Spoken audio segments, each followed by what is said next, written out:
চাঁপাইনবাবগঞ্জের জালমাছমারি এলাকায় ছেঁড়া ১০০ টাকা লেনদেনকে কেন্দ্র করে বাগবিতণ্ডা ও হামলার ঘটনায় আহত এক বিকাশ দোকানের মৃত্যু হয়েছে। মঙ্গলবার রাত 8:30টার দিকে চাঁপাইনবাবগঞ্জ জেলা হাসপাতালে চিকিৎসাধীন অবস্থায় তার মৃত্যু হয়।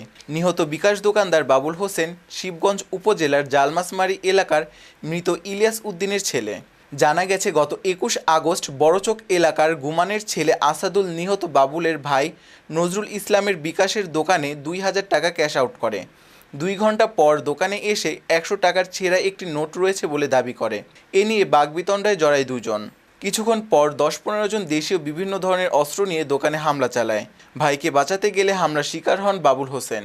পরে তাকে উদ্ধার করে শিবগঞ্জ উপজেলা স্বাস্থ্য কমপ্লেক্সে ভর্তি করা হয়। পরে স্বাস্থ্যের কিছুটা উন্নতি হলে তাকে বাসায় নিয়ে যায় স্বজনরা। মঙ্গলবার সন্ধ্যায় ফের অসুস্থ হলে জেলা হাসপাতালে ভর্তি করা হয়। পরে সেখানেই তার মৃত্যু হয়।